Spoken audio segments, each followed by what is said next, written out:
मेरी आवाज पहुंच गया। वो रिकॉर्ड हो रहा अच्छा।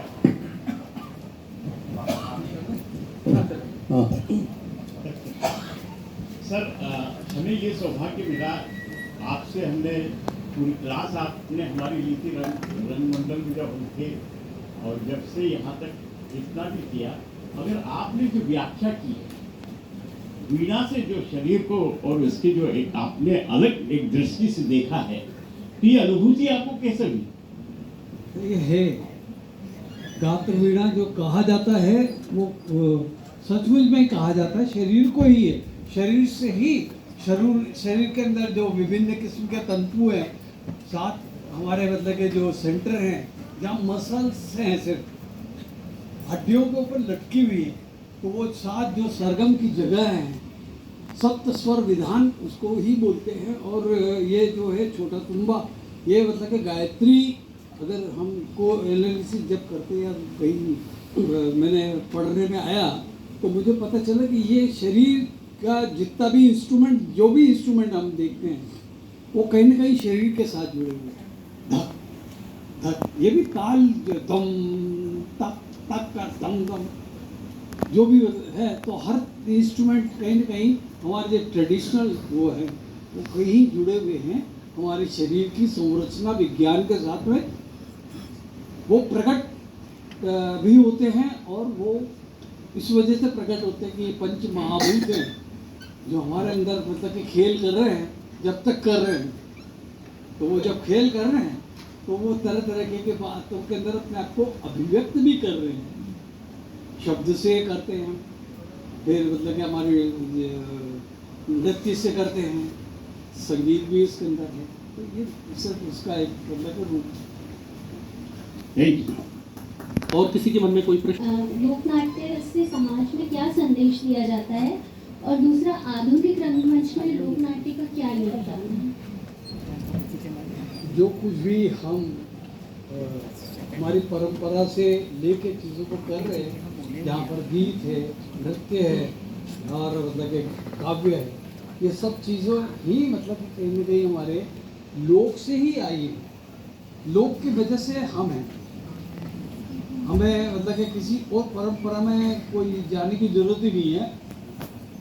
हजारों हजार सालों की जो मैंने बताया कि अगर हम भीमबेटका से देखें तो लाखों साल कट जाएगी मतलब कि कहानी। या अगर वहाँ चले जाए आदमगढ़, तो आदमगढ़ के अंदर मतलब कि वो एक हाथी है जिसको मतलब कि पानी डाल के मतलब कि ही दिखता है। वो करीब 5 लाख साल पुराना है उसकी मतलब कि जब वो कार्बन डेटिंग हुई तो ये जो हमारी अभिव्यक्ति के जो भी है, आज भी हम डांस के अंदर भी वही करते हैं कि हम तरह तरह के पशु पक्षी भी बनते हैं ना।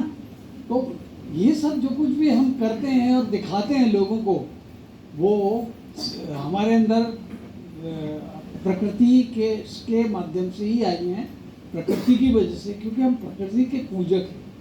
हम अपने आप में कुछ नहीं है अगर ये प्रकृति नहीं है, और लोक उसी का नाम है। आधुनिक रंगमंच में लोकनाट्य का क्या मतलब योगदान है या प्रभाव है? भाई मैं तो अभी आज मैंने वरामिहिर लिखा, आपको पता ही है। वरामिहिर को लिखते वक्त मैं कहानी 1600-1700 साल पहले की एक ऐसे साइंटिस्ट की है जिसने मतलब कि ये पंचांग बनाया, जिसको हम विक्रम पंचांग कहते हैं। उसकी सारी बारीकियों को उस वक्त के अंदर हमें उनकी 21 किताबें मिलती हैं, जिसमें से नाट्य विद्यालय के अंदर करीब 7-8 तो मैंने ढूंढ के लेके दी रखी, क्योंकि लेकिन उसको जब मैं कहने लगा तो मुझे लगा नहीं, आज के लोगों से जब मुझे बात करनी है, संवाद करना है, तो मैं उसको थोड़ा सा नाट्य धर्मी न बनाते हुए सहज हर किसी को समझ में आए, इसलिए उसको लोक धर्मी बनाया। उसको मार्च स्टाइल के अंदर मैंने, क्योंकि मध्य प्रदेश की यही एक विधा है और बचपन से मैंने वो खेली हुई है, तो मेरे को उसके मतलब लगा, तो मुझे लगा कि इस विधा के अंदर मुझे इस बात को कहना चाहिए। वो पूरी तरह से आधुनिक कहानी हमारे साथ कितनी भी पुरानी हो, लेकिन आज जो है प्रेक्षक, जनता, दर्शक, उसको अगर वो बात समझ में नहीं आती है तो हमारा करने का कोई मतलब नहीं है। सर बट एक क्यूरोसिटी थी मेरे मन में, मतलब हमेशा रहती है कि हम जैसे जो चेंजेस लाते हैं, जैसे कि आप बोल रहे हैं कि समय के हिसाब से हमने ऑडियंस के पॉइंट ऑफ व्यू से हम बना, तो हम कहीं ऑथेंटिसिटी को तो डिस्टर्ब नहीं कर रहे हैं, मतलब क्योंकि हमें भी जैसे हमारे जो शास्त्र हैं, वेद हैं, वो संस्कृत में लिखे गए हैं, तो हम उसको सिंप्लीफाई करते करते करते करते इतना सिंप्लीफाई कर देते हैं कि जो एक्चुअल जो टेक्स्ट है हम वहाँ तक जाते हैं, हम बोलते हैं जब इजीली हमको मिल रहा है तो हम क्यों पढ़ें उनको, क्यों हम, तो हम संस्कृत से, जैसे आचार्य जी से भी मेरी ये जिज्ञासा थी कि हम फिर संस्कृत से भी दूर होते जा रहे हैं, क्योंकि one of the favourite subject मेरा स्कूल में संस्कृत था, पर अब बहुत ही कम पढ़ने का। 11th तक मैंने भी वही पढ़ी है और मैं भी मतलब कि बचपन में 6 साल की उम्र से यजुर्वेद पढ़ने के लिए भेजा गया मेरे घर के अंदर, पिताजी ने, और यज्ञोपवीत संस्कार 7 साल की उम्र के अंदर कर दिया गया।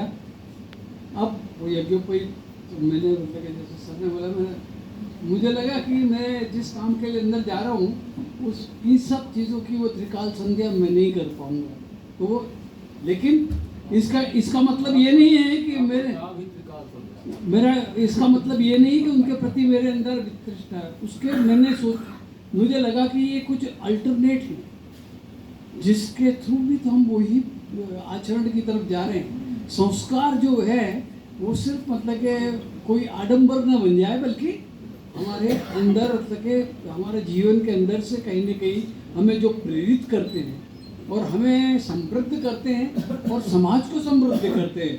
हम अकेले अपने आप में कुछ भी नहीं है, लेकिन हम जब उस चीज़ों को इकट्ठा हमारे अंदर पहुँचती है तो कहीं एक्सप्रेस भी तो करते हैं ना।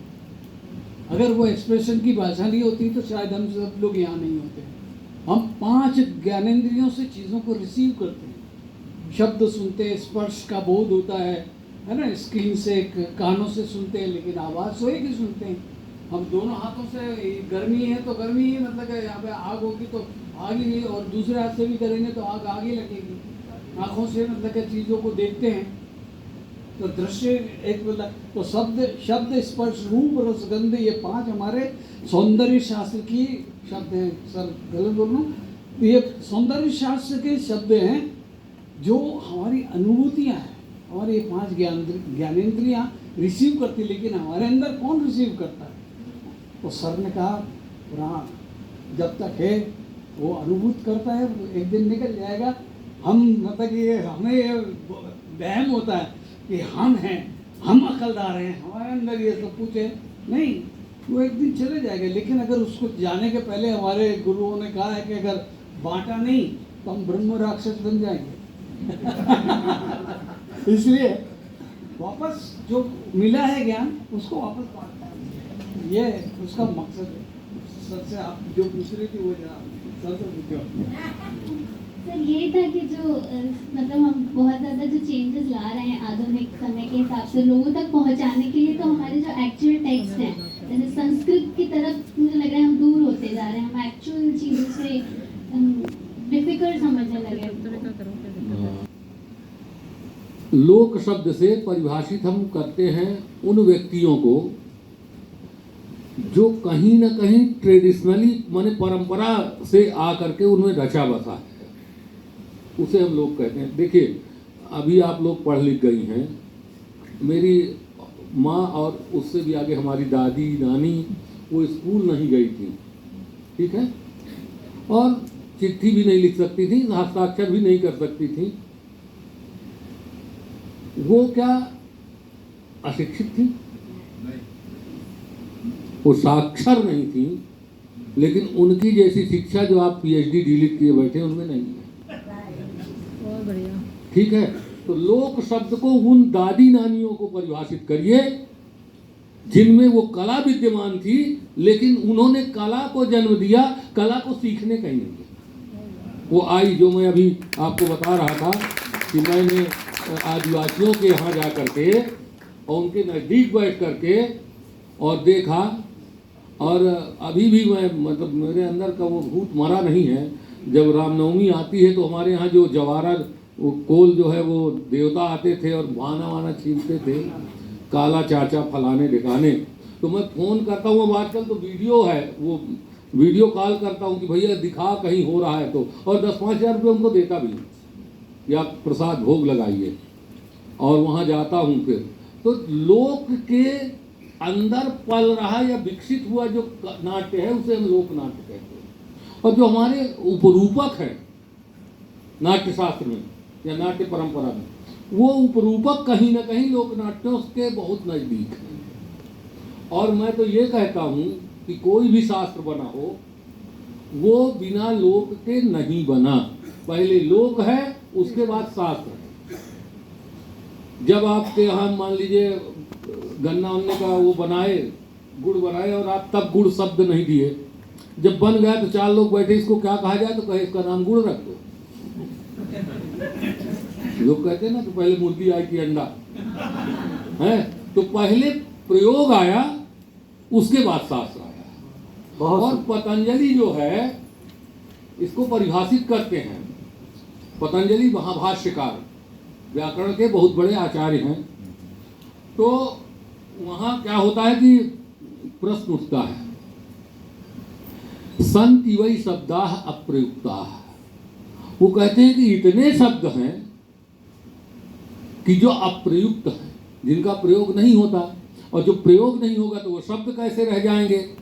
तो पतंजलि पूछते हैं कि ऐसे शब्दों का मने का दो गिनाइए कि कौन से हैं। तो वो बताते हैं ऊष तेर पेच, ये संस्कृत धातुओं के रूप हैं। बोले जैसे ऊष तेर पेच, तो पतंजलि फिर उससे कहते हैं, पूछने वाले से, शिष्य मान लीजिए, कि प्रयुंजन एव भवान न संति वै प्रयुक्ता है। आप प्रयोग करते हुए ही कह रहे हैं कि अप्रयुक्त है, प्रयोग तो आप कर रहे हैं ना, तो शब्द अप्रयुक्त नहीं है। तो कहे कि मैं तो नहीं कर रहा, तो बोले सप्तदीपा बसुमती, ये पृथ्वी सप्तदीपा है। अब हम लोग जब तो कहते हैं सवतिर गति कर्मा, जैसे जो सव धातु है उसका अर्थ है जाना,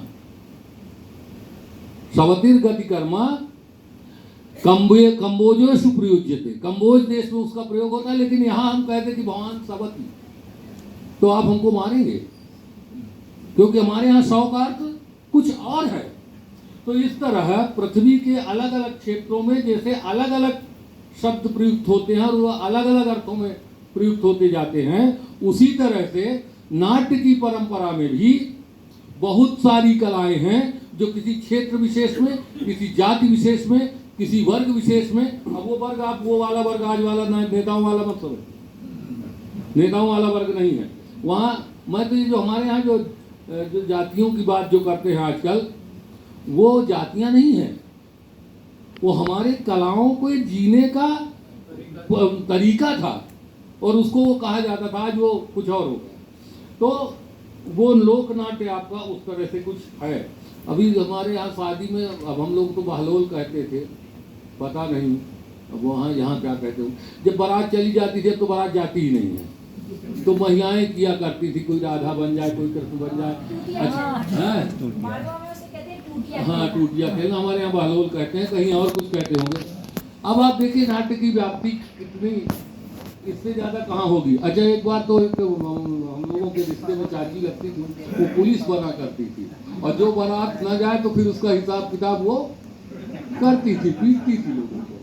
तो नाट्य वगैरह जो है वो स्वभाव से कहीं ना कहीं लोक में रचा बसा है, और कहीं भरत मुनि जैसे लोग या भारत के पहले जो आचार्य रहे हैं वो वहीं से प्रेरणा प्राप्त की। अब उसको वेद से क्यों जोड़ दिए? वेद से इसलिए जोड़ दिए लोगों की श्रद्धा के लिए। और मैंने बताया वेद बनाने का काम सिर्फ ये है कि वेद स्वतः प्रमाण है। मैं अगर कह दूं कि ये इस तरह है तो आप कहेंगे कहाँ लिखा है, लेकिन वेद कहे कि ऐसा है तो आप उससे नहीं पूछे कहाँ लिखा है। स्वतः प्रमाण का मतलब यही होता है कि मैंने वेद ने कह दिया तो कह दिया। तो वो लोक नाट्य जो है वो मेरी समझ से दूषित। मैं राजस्थान में भी रही रहा हूँ, अभी मेरा मकान वहीं बना है। गवरी देखा बंद करो, अच्छा ठीक है, तो थोड़ा संस्कृत का जी गवरी देखा मैंने। आप देखिए कहीं भी उसमें ऐसा कोई विकृति नहीं आई, ठीक है ना। अब रही बात उसको सरल करने की, संस्कृत हो या कोई भी भाषा हो, सरल करने से वो विकृत नहीं होती है। सरल करने से ऐसा होता है कि आपके लिए कहते हैं जैसा जानवर वैसे गोली मारी जाती है। कहते हैं एलजी शेर के मारी जाती, चीते के नहीं मारी जाती। ठीक है ना।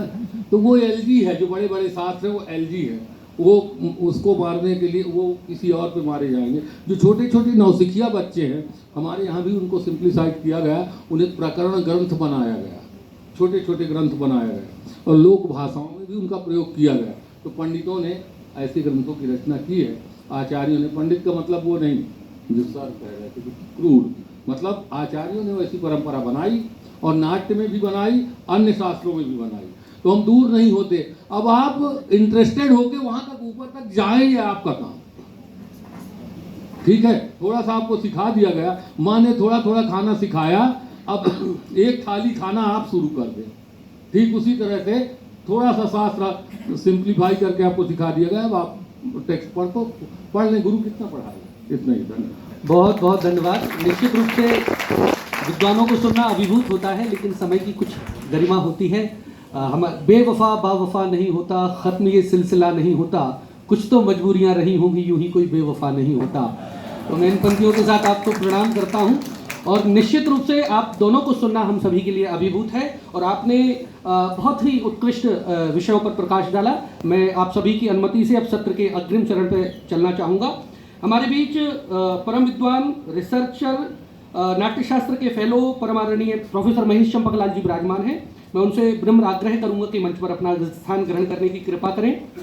और दूसरे दैदीप्यमान नक्षत्र, जिनके हमने कल नाट्य प्रस्तुति देखी और उसमें कक्षा, विवाह, गति, प्रचार, नाट्य की जितनी नाट्यशास्त्र की जो परंपराएं हैं और प्रयोग धर्मिता, उसको देखा। ऐसे परम सम्मानीय, परम आदरणीय पद्मश्री प्रोफेसर वामन इंद्रे जी, जोरदार करतल ध्वनि से अभिनंदन।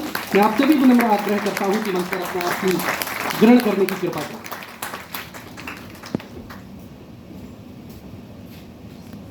नाट्यशास्त्र पर आयोजित राष्ट्रीय संगोष्ठी के द्वितीय दिवस के द्वितीय चरण में मैं चलूं। हमारे बीच प्रथम वक्ता के रूप में विराजमान है प्रोफेसर महेश चंपकलाल जी, बड़ोदरा से। जी। आप नाट्यशास्त्र का पूर्व रंग विधान पर हम सभी को अभिभूत करेंगे, मार्गदर्शन प्रदान करेंगे। प्रोफेसर महेश चंपकलाल जी वैसे परिचय के मोहताज नहीं हैं, लगातार उनका एक बहुत लंबा कार्य है, सशक्त हस्ताक्षर है नाट्यशास्त्र के, फिर भी मैं उनका संक्षिप्त परिचय देता हूं। Professor Mahesh Champaklal emeritus professor और नाट्य विभाग के पूर्व अध्यक्ष और महाराजा सयाजीराव विश्वविद्यालय बड़ौदा के प्रदर्शन कला संकाय के डीन के रूप में आपने एक अनवरत लंबे समय तक कार्य किया। 1973 से 1981 तक मुंबई में व्यवसायिक गुजराती रंगमंच से आप जुड़े रहे। 1982 से गुजरात के प्रायोगिक रंगमंच में लेखक, अभिनेता और निर्देशक के रूप में आपने सक्रिय योगदान और भागीदारी की। गिरीश कर्नाड की कृति the fire and the rain, अग्नि और बरखा के गुजराती अनुवाद के लिए गुजरात राज्य संगीत नाटक अकादमी द्वारा गौरव पुरस्कार से आपको सम्मानित किया गया और साहित्य अकादमी नई दिल्ली और गुजरात साहित्य अकादमी गांधीनगर द्वारा सर्वश्रेष्ठ अनुवादक के पुरस्कार से भी आपको सम्मानित किया जा चुका है। भारत के नाट्यशास्त्र पर गुजराती में 4 पुस्तकों पर शोध, लेखन और प्रकाशन और नाट्य आलोचना पर गुजराती में 4 पुस्तकें आपने प्रकाशित की, जिन्हें गुजराती साहित्य परिषद और गुजराती साहित्य अकादमी द्वारा मान्यता और पुरस्कार प्राप्त हुए। भारतीय उच्च अध्ययन संस्थान शिमला से फेलोशिप और भारत सरकार के संस्कृति मंत्रालय द्वारा सीनियर फेलोशिप से भी आप सम्मानित हो चुके हैं। रंगमंच के क्षेत्र में योगदान के लिए आपको संगीत नाटक अकादमी दिल्ली द्वारा भी पुरस्कृत किया जा चुका है। वर्तमान में तो नहीं, ये थोड़ा सा पुराना है, आप उच्च अध्ययन संस्थान शिमला में भी टैगोर फेलोशिप के रूप में रहे हैं और टैगोर फेलोशिप आपने प्राप्त की है। आपने रंगमंच में डीलिट की उपाधि भी प्राप्त की है। ऐसे अनंत सम्मान, पुस्तकें, शोधपत्र, गाइडेंस लगातार शोधार्थियों को प्राप्त हो रहा है। मैं द्वितीय सत्र के प्रथम वक्ता के रूप में प्रोफेसर महेश चंपकलाल जी को विनम्रतापूर्वक इस मंच पर बुलाना चाहता हूं और नाट्यशास्त्र के पूर्व विधान पर हम सभी को लाभान्वित करने की कृपा करें। आपकी जोरदार करतल ध्वनि प्रोफेसर महेश चंपकलाल।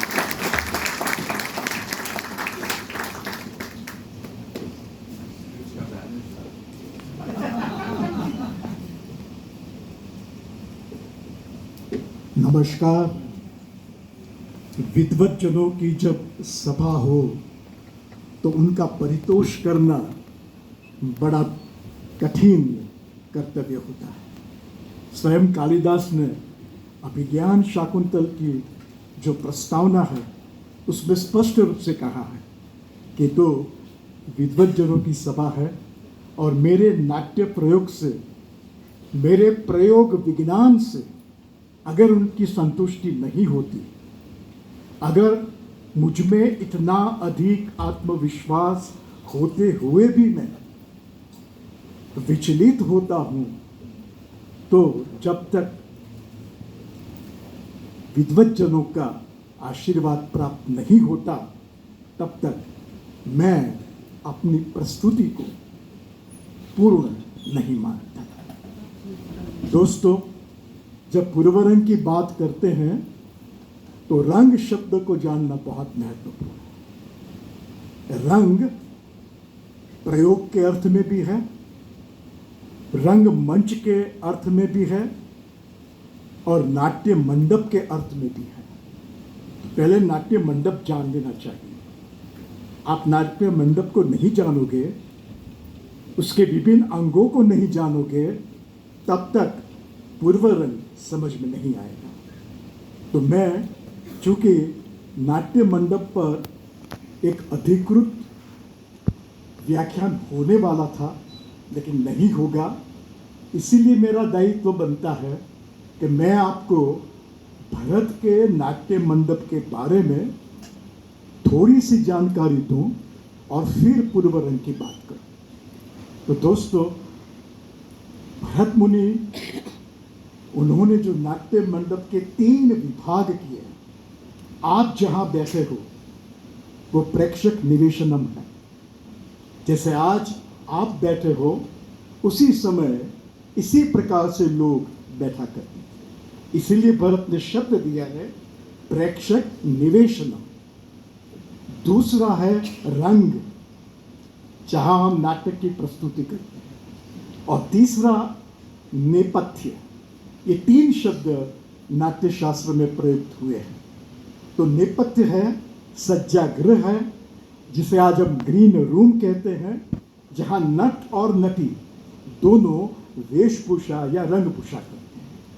यानी उस जमाने में स्त्री का पाठ स्त्री और पुरुष का पाठ पुरुष करते थे। इसीलिए उन्होंने 2 सज्जागृहों की कल्पना की है, एक केवल नटियों के लिए और एक केवल नटों के लिए।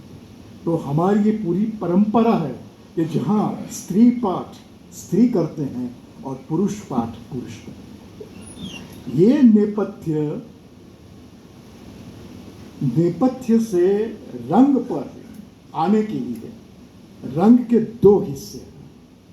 आज आप जानते हो कि जो दर्शक के नजदीक है वो डाउन स्टेज है और दर्शक से दूर है वो अप स्टेज है। भरत ने इन्हीं शब्दों का प्रयोग किया है। रंग पीठ जो दर्शक की नजदीक है और रंग शीर्ष जो दर्शक की दूर है, इन्हीं शब्दों का प्रयोग किया है। नेपथ्य से रंग पीठ पर आने के लिए 2 द्वार हुआ करते हैं, जिसे नेपथ्य द्वार कहा गया है, और उस पे पर्दा, पटी, अपटी, इस प्रकार के 2 शब्दों का प्रयोग है। यानी कि पर्दा हटाकर पात्र मंच पर प्रवेश करता है, अपटी। अब भरत मुनि ने नेपथ्य जो द्वार है 2, उसके बीच में गायक वादक बैठा कर, जिसे कुतप विन्यास कहा गया है। उनकी बैठने की जगह कहाँ? There was continuously a live music, not recorded. उस जमाने में रिकॉर्ड होना असंभवित था। तो जो गायक थे, जो वादक थे, वो लगातार दर्शकों के सामने बैठते थे और नाटक पूरा देखते थे और उसके अनुसार संगीत, वाद्यवादन, ध्रुवाएं, गान लगातार करते रहते थे। तो वो कहाँ बैठते थे? 2 नेपथ्य द्वार के बीच में एक प्लेटफॉर्म हुआ करता था और उसी प्लेटफॉर्म पर गायक वादक बैठते थे। इसीलिए उसे कुतुब विन्यास कहा गया है। इतना ही नहीं, दूसरा शब्द है वेदिका। भरत मुनि ने पहले अध्याय में 2 शब्दों का प्रयोग किया है, वेदिका, भांड। यानी भांड, वाद्यवादक जहां बैठते हैं वो वेदिका है, दैट्स अ प्लेटफॉर्म। और देवताओं की नियुक्ति की है। आज शायद हम इसका स्वीकार न करें, लेकिन भरत मुनि ने पूरे नाट्य गृह में कौन सा देवता कहाँ विराजमान होंगे इसकी चर्चा की है, और वो कितनी साइंटिफिक है। आज जब हम नाटक प्रस्तुत करते हैं तो सबसे महत्वपूर्ण अगर कोई क्षेत्र है तो वो है centre centre. Centre centre is the most important part of the entire stage.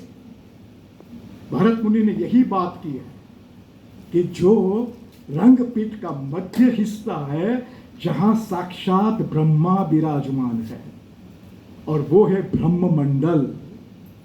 N actor is a creator. जो नट है, अभिनेता है, वो स्वयं ब्रह्मा है, इसीलिए वो वहां विराजता है। इससे ब्रह्म मंडल। और जो 2 द्वार है, उन द्वारों पर कौन से देव विराजमान है? एक द्वार पर है मृत्यु, यम देवता, और दूसरे द्वार पर है नियति। क्यों? कि जब एक्टर नेपथ्य गृह से ब्रह्म मंडल की ओर आगे बढ़ता है, he has to die as an actor. जब तक उसकी अभिनेता के रूप में मृत्यु नहीं होती और चरित्र के रूप में उसका पुनः अवतार नहीं होता, तब तक वो नाटक को प्रस्तुत नहीं कर सकता। तो स्वयं मृत्यु को लाद कर उसे ब्रह्म मंडल की ओर आना है। और दूसरा नियति, he has to make an exist. मंच से निष्क्रमण करना ही है, अपने चरित्र का चौला उतार कर पुनः उसे अपने व्यक्तित्व में उसको पुनः प्रवेश करना है। बहुत सारे एक्टर ऐसे होते हैं जो यही मान के चलते हैं कि मैं आज राजा दुष्यंत हूं तो दुष्यंत ही हूं। दुष्यंत को छोड़ दो और पुनः एक्टर हो जाओ, ये आपकी नियति है। ये नियति आप नहीं जानोगे तब तक नाट्य को नहीं जानोगे। So you have to remember when to step in as a character and when to step out as a character. पात्र प्रवेश और पुनः, बहुत सारे एक्टर ऐसे होते हैं जो पुनः अपने आप को प्राप्त नहीं कर सकते, उन्हें पुनः प्राप्त करना है। तो देखिए भरत की ये जो धारणा, विचारणा, पूरी अवधारणा। और प्रेक्षागृह में कौन से देवता बैठते हैं? समुद्र के देवता। क्यों? भावों के समंदर में दर्शक डूब जाता है। ये भावों की लहरियां हैं जिसमें दर्शक को डूब जाना है और फिर उभर के आना है, ज्वार भाटा की तरह। तो भरत मुनि ने शब्द दिया है कि स्वयं वरुण देव वो प्रेक्षक निवेशनम के अधिष्ठाता देव है। तो हम देखते हैं कि जहाँ जो वेदिका है उनके देवता है अग्नि। अग्नि की ऊर्जा जब तक हमारे शरीर में नहीं होगी, हम नाटक का प्रस्तुतिकरण नहीं कर सकते। अग्नि की ऊर्जा चाहिए। That's most important aspect. क्योंकि भरत कहते हैं कि नाटक का प्रयोग वही कर सकता है जो जीत श्रम हो, जिसने अपने श्रम को जीता है। He should never get tired of the emotions, physical, mental। जो कैपेसिटी है हमारी, साधारण तौर पर आदमी थक जाता है, लेकिन हमें तो पुनः पुनः उन्हीं भावों का प्रदर्शन करना है। और उन्हीं भावों का प्रदर्शन करते हुए हमें हमारे श्रम को जीतना है। एक पृथक जन और एक अभिनेता, उसमें क्या अंतर है? अभिनेता ने अपने श्रम को जीता है। वो बार बार एक ही नाटक की दिन में 4 बार 5 बार प्रस्तुति करे, लेकिन he is as fresh as the first performance. Baman ji यहाँ बैठे हैं, उन्होंने अपने थिएटर का नाम ही रंगपीठ रखा है, और उनके कलाकार जिस एनर्जी से काम करते हैं। मोहे पिया का मैंने मुंबई में लगातार 3 शो एक साथ बैठकर, पहले उनको मराठी में, then in Hindi and then in English, the same play, the same actors, the same group, the same director, only the language of different. और लगातार 9 घंटे तक उन कलाकारों ने वहां प्रस्तुति की, and each and every performance was fresh. This is the world record. एक ही दल ने एक ही दिन में एक साथ 3 भाषाओं में, तो वो कहां से कर पाए? अग्नि, वो ऊर्जा, वो जीत, श्रम। तो हम पूर्वरंग की बात करते हैं। पूर्वरंग में चूंकि ये मुख्य नाटक से पहले जो गतिविधियां होती है उससे पूर्वरंग,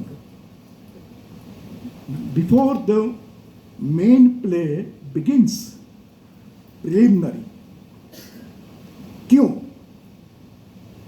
अब उस जमाने में नाटक के कर्ता कौन है, नाटक का विषय वस्तु क्या है, नाटक के चरित्र क्या है, नाटक कहाँ से लिया गया है, इन चीज़ों की जानकारी दर्शक को कैसे दी जाए। आज हम अनाउंसमेंट करते हैं और बताते हैं कि इनके लेखक ये है, ये नाटक का कौन सा प्रकार है। ये सारी जानकारी हम आज मीडिया के द्वारा आपसे पहुंचाते हैं। आज तो थोड़ा सा रिकॉर्ड कर दिया, लोगों तक पहुंच गया। उस जमाने में तो ये सुविधा थी ही नहीं, तो कैसे प्रत्यायित किया जाए, लोगों को बताया जाए कि इनके नाटककार ये है, ये नाटक की कथा ये है। तो वो जानकारी देने के लिए और रोचक रूप से उन्होंने पूर्वरंग का, उनकी गतिविधियों का एक अनुष्ठान, रिलीजियस रिचुअल, तो उसके 2 हिस्से हैं, अंतर यवनिका, बहिर्यवनिका।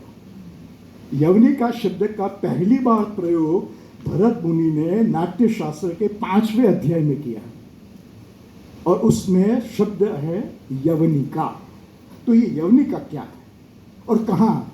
क्या आज की तरह मुख्य पर्दा हुआ करता था? No, there was no curtain. Bharat ने बताया है कि यवनिका के यानी कि पूर्वरंग के कुछ अंग पर्दे के पीछे और कुछ पर्दा हटाने के बाद 9 जो थी गतिविधियां वो पर्दे के पीछे हुआ करती थी, और बाकी की 10 विधियां पर्दा खुलने के बाद। तो ये पर्दा कहाँ से आया और ये पर्दा कहाँ रहता था? आप जब तक रंगमंच को नहीं जानोगे ये पर्दा आप जान नहीं पाओगे। व्हाट अभिनव गुप्त से कि रंगपीठ और रंगशीर्ष दोनों को अलग करने वाला एक पर्दा हुआ करता था, जो 2 टुकड़ों में बंटा हुआ था और जिसे आसानी से सरकाया जा सकता। सो प्रिलिमिनरी की कुछ अंग पर्दे के पीछे हुआ करते थे। क्यों? कि उसमें गायन वादन, जैसे वाद्य वादक है वो मंच पर आकर अपना स्थान ग्रहण करेंगे, गायक गायिकाएं मंच पर आएंगे, अपना स्थान ग्रहण करेंगे, वो कुछ आलाप, वादों का, स्वरों का मेल, ये सारी क्रियाएं करेंगे जो दर्शकों को देखने लायक नहीं है, सुनने लायक है। इसीलिए वो पर्दे के पीछे है। पर्दे के पीछे तालों को मिलाना, स्वरों को मिलाना, एक आलाप लेना, गला ठीक करना। क्यों? The music was the integral part of the Sanskrit drama. Sanskrit drama बिना संगीत बिना नृत्य प्रस्तुत नहीं हो सकता। इसीलिए सामवेद से गीत लिया गया और यजुर्वेद से अभिनय लिया गया। तो इंटीग्रल पार्ट है, केवल पाठ्य नहीं, केवल संवाद नाटक नहीं बनाता। भरत मुनि स्पष्ट रूप से कहते हैं कि you must have music and you must have dance. और आज भी भारतीय नाट्यम किसे कहेंगे जिसमें संवाद तो होगा, साथ साथ डांस भी होगा और म्यूजिक भी होगा। आप पारंपरिक नाटक को ले लीजिए, बिना संगीत नृत्य नहीं हो सकता। आम आदमी है, उसको रस की प्राप्ति कब होती है?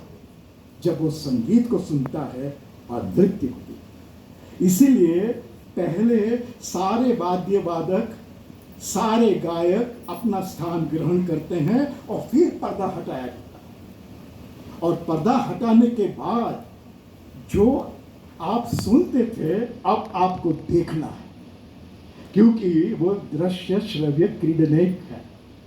So now you have to see something on the stage before the actual performance. अभिज्ञान शाकुंतल की प्रस्तुत से पहले ये सारी चीजें हुई। अब पर्दा हट गया है और पर्दा हटने के बाद सूत्रधार, जिसे आज हम डायरेक्टर कहते हैं या स्टेज मैनेजर कहते हैं, जो सारे सूत्रों को अपने हाथ में रखता है, सूत्रधार स्वयं आता है मंच पर और उसके दो सहायक होते हैं, पारिपार्श्विक एक, पारिपार्श्विक दो। 3 लोगों का मंच पर प्रवेश होता है। अब वो जो कुछ करते हैं वो देखने लायक, इसीलिए पर्दा हटाया है। संगीत तो बजता ही है, लेकिन अब सूत्रधार क्या करते हैं? एक सूत्रधार जो बीच में ब्रह्म मंडल उस पर विराजमान है, स्वयं मध्य में है, उसकी दाईं ओर एक परिपार्श्विक है, उसके हाथ में जल कुंभ है, जल से भरा हुआ घड़ा, और एक दूसरा है उसके हाथ में जर्जर है जो विघ्नों का नाश करता है। So now when we reproduce the Sanskrit drama in the tradition of Bharat, then you have to bring 2 परिपार्श्विक, एक के हाथ में घड़ा होगा और एक के हाथ में जर्जर होगा और बीच में सूत्रधार होगा। आज जब भी नाटक, संस्कृत नाटक आज भी खेला जाता है तो बाकी विधाएं करे ना करे ये अवश्य करते हैं। इसे परिवर्तन कहते हैं। परिवर्त 1, परिवर्त 2, परिवर्त 3, परिवर्त 4। तो क्या करते हैं? सबसे पहले मध्य में विराजमान होकर आगे आते हैं, दर्शकों का अभिवादन करते हैं।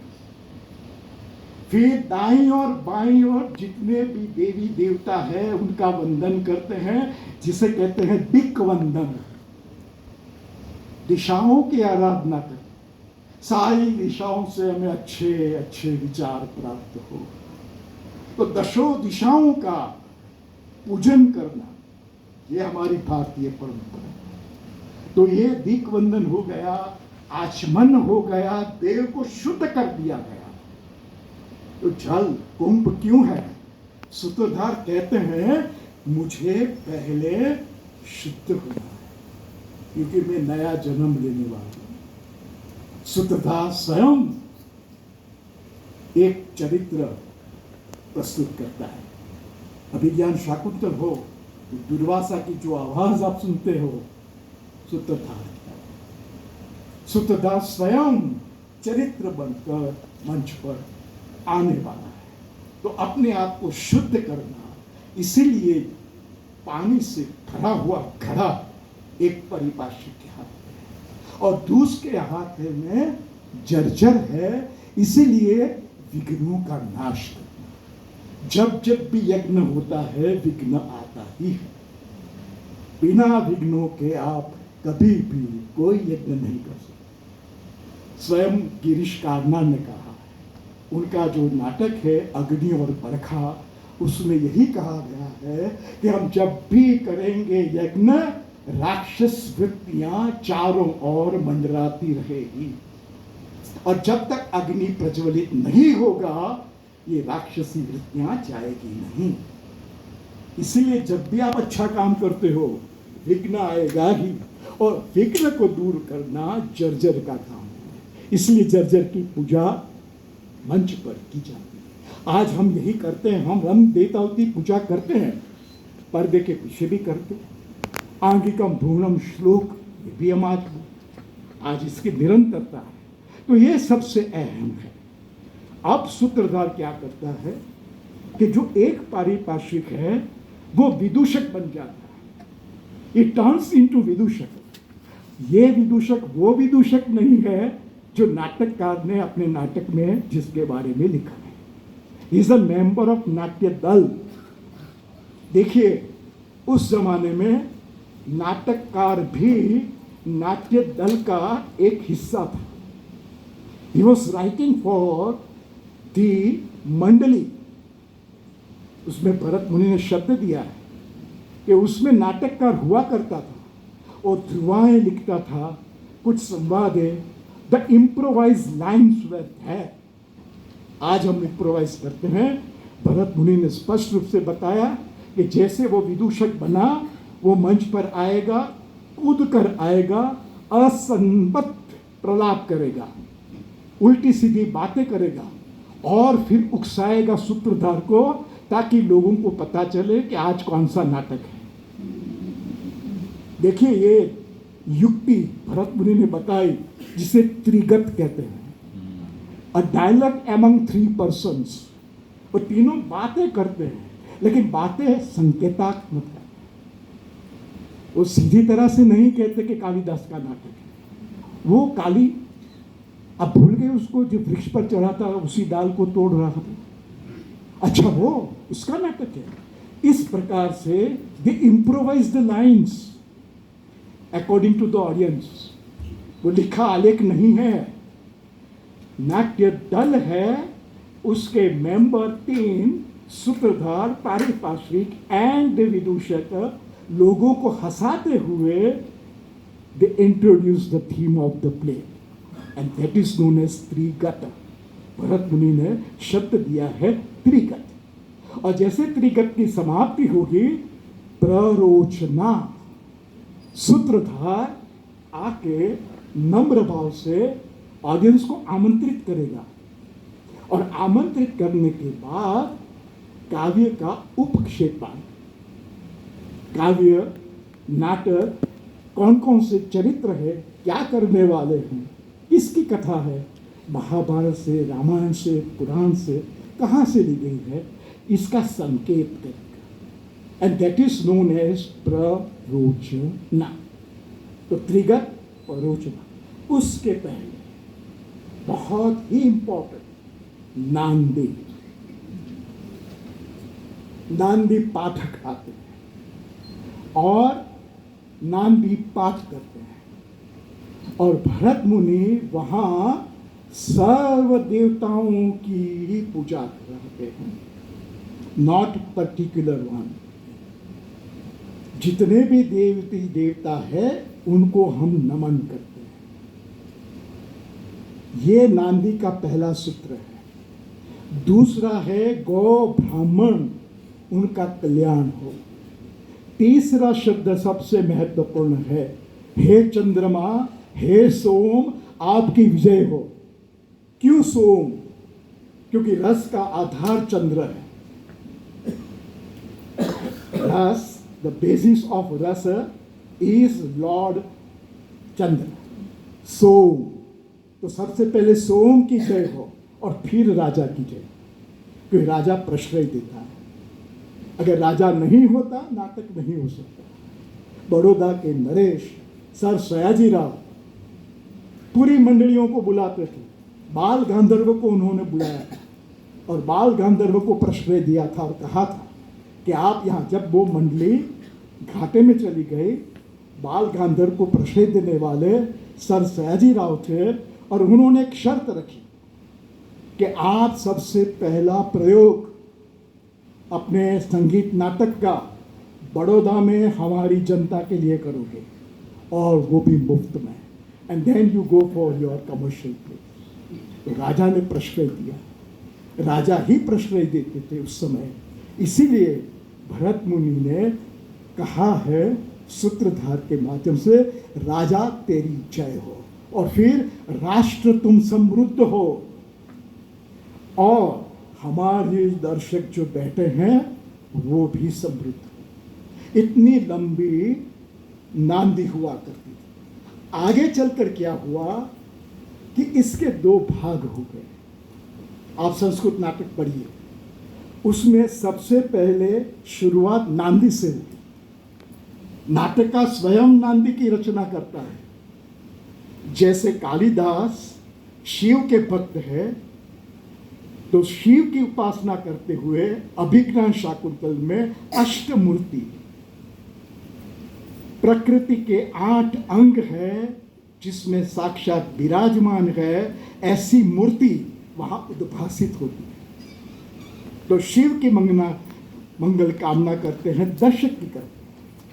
लेकिन हमारा राष्ट्र समृद्ध हो, ये बात वहां नहीं होती।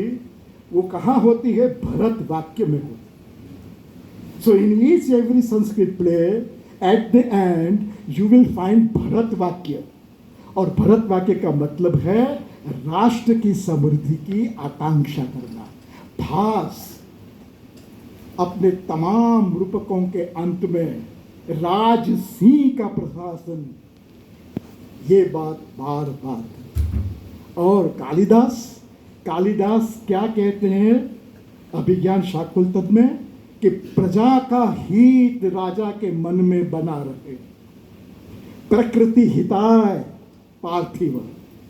हे राजा, तुम अपने प्रजाजनों के कल्याण के लिए काम करो, ये कालिदास कहते हैं। और भास क्या कहते हैं कि ये जो हमारा राजसिंह प्रशासक है, उसका राज्य निरंतर बढ़ता रहे, और जो समंदर से घिरी हुई हमारी पृथ्वी है, उस पृथ्वी पर वो हमेशा शासन करे। तो देखिए आप कि जो भरत मुनि की नांदी थी, वो आगे चलकर 2 टुकड़ों में बंट गई। एक बनी नांदी मंगल आकांक्षा, और एक बना भरत वाक्य। Bharat has not discuss Bharat वाक्य। ये भरत वाक्य कहाँ से आया? In the honour of Bharat Muni. जितने भी नाटककार है, आप संस्कृत के सारे नाटक ले लीजिए, अंत में शब्द आता है भरत वाक्य। ये भरत वाक्य कहाँ से आया? नांदी से आया। तो अब आप देखिए कि 2 सृजनशील शक्तियां, एक नाट्य दल की और एक नाटककार की। ये 19 अंगों वाला पूर्व रंग इतना लंबा हो जाता था कि नाटककारों ने 2 अंग ले लिए, नांदी और प्रस्तावना, बाकी अंग छोड़ दिए। भरत मुनि ने प्ररोचना शब्द का प्रयोग किया है। फिर क्या है वेरी इंपॉर्टेंट एस्पेक्ट कि सूत्रधार पारिपार्श्विक तीनों मन से निष्क्रमण करते हैं, तीनों चले जाते हैं, और फिर क्या होता है? एक स्थापक फिर से आता है, जो गुण और आकृति में सूत्रधार जैसा है। सूत्रधार नहीं, सूत्रधार चला गया, लेकिन अब आता है स्थापक, और वो नाटक की प्रस्तावना करता है। वो कवि नाम संकीर्तन, यानी कौन कवि है उसके बारे में बताता है। वो कथा वस्तु का संकेत करता है, और फिर चला जाता है, और फिर मूल नाटक शुरू होता है। तो देखिए, प्ररोचना की समाप्ति के बाद प्रस्तावना, और फिर आगे चलकर 20वें अध्याय में वृत्ति निरूपण है, उसमें भारतीय वृत्ति है, और भारतीय वृत्ति के अंग बताते हुए भरत मुनि कहते हैं आमुख। और आमुख क्या है? प्रस्तावना।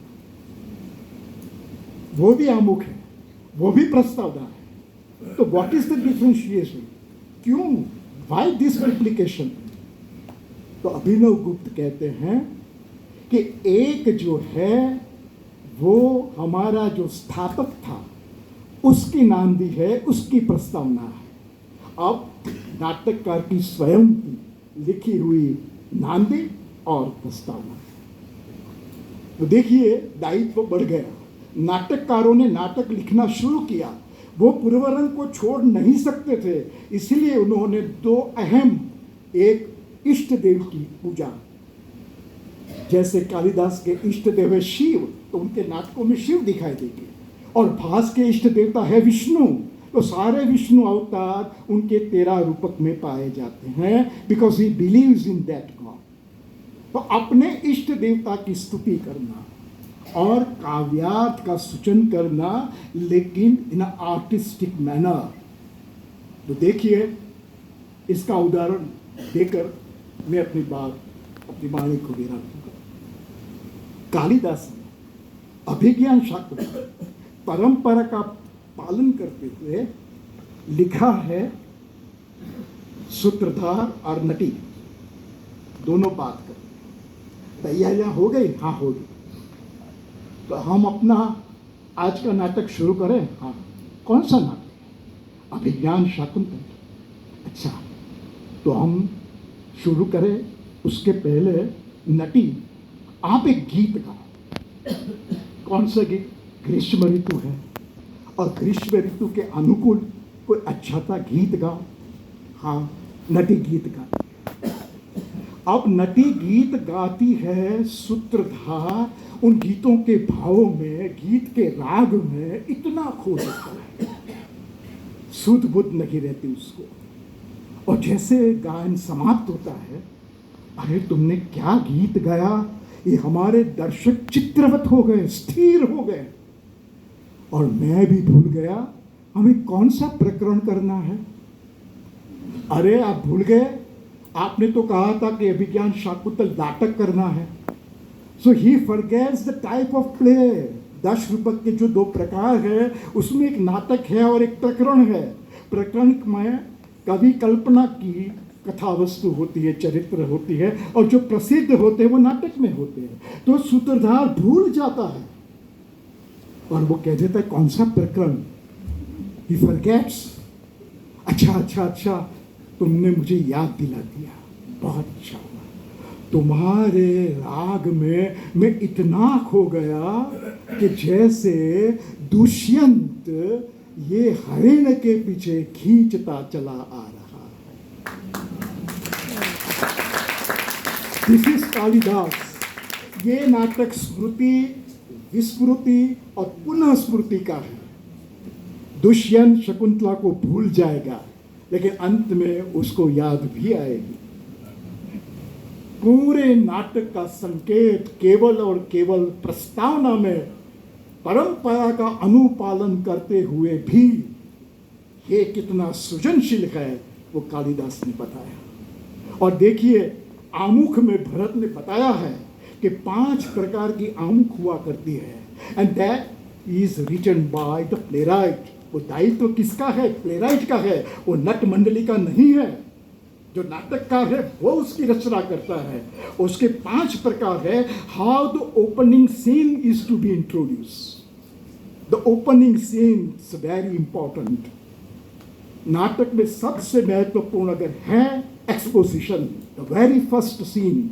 अगर पहला सीन इतना अच्छा नहीं होगा, दर्शक उठ जाएंगे।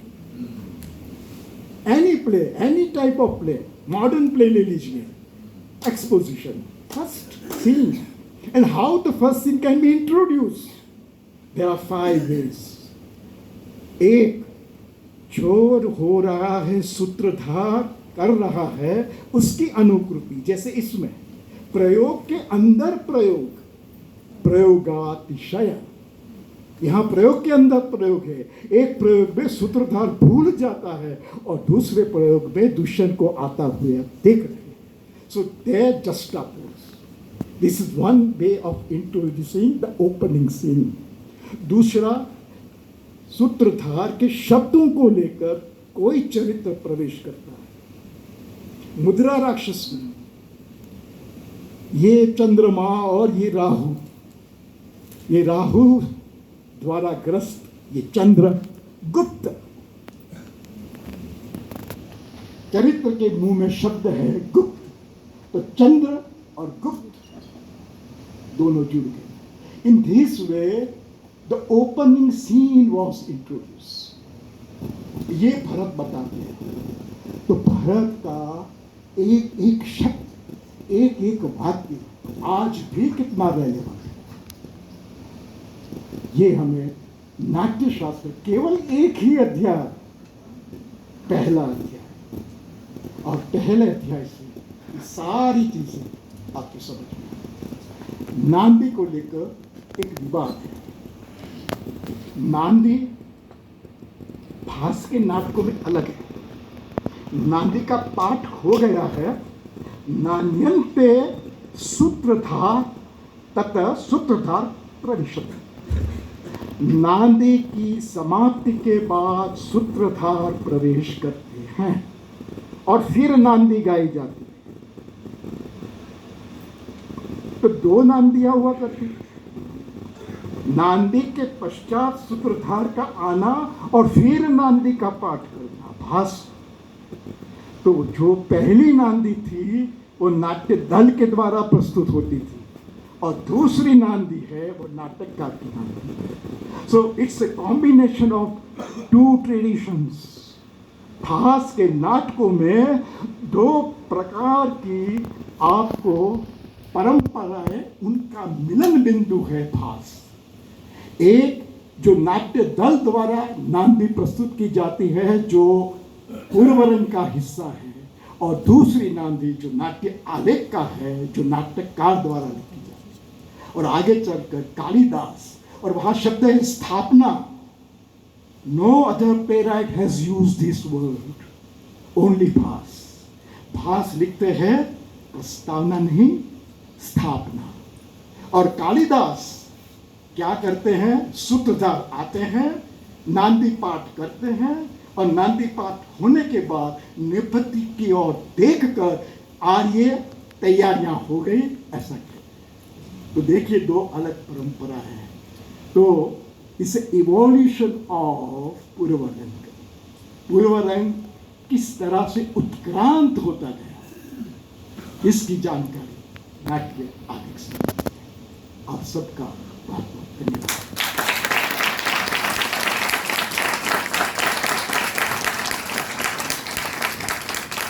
बहुत सुंदर, बहुत अद्भुत। पूर्वरंगे इति पूर्वंगः, अर्थात नाटक की निर्विघ्न समाप्ति के लिए जो हम अनुष्ठान कर रहे हैं, जो गतिविधि कर रहे हैं, वो पूर्वरंग है। और निश्चित रूप से प्रोफेसर महेश चंपकलाल आदरणीय सर ने एक विस्तृत रूप में समझाया रंगमंडप विधान, पूर्वरंग विधान, वेदिका, कुतुब, भाण, वाद्यवादन। और पूर्वरंग विधान के पूर्व उन्होंने पूरी एक जो ऑडिटोरियम रंगमंडप की जो परंपरा है उसको भी समझाया, जिसमें द्वार, मृत्यु और नियति और उसके कंसेप्ट को भी परिभाषित किया।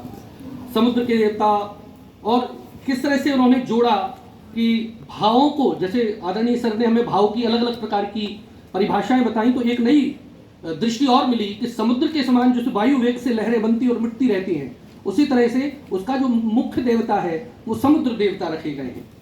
सामान्य व्यक्ति और अभिनेता में क्या अंतर होता है, इसकी बहुत विस्तार से चर्चा की।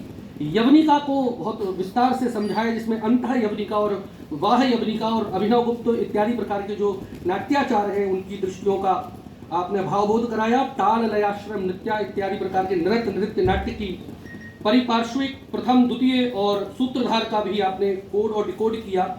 निश्चित रूप से नाट्यशास्त्र की जब हमें पांडुलिपि प्राप्त हुई तो नाट्यशास्त्र तो प्राप्त हो गया, लेकिन उसको करना कैसे है ये विधान नहीं था। कोई डीवीडी या सीडी प्लेयर नहीं था, कोई पेन ड्राइव नहीं थी कि नाट्यशास्त्र करें कैसे।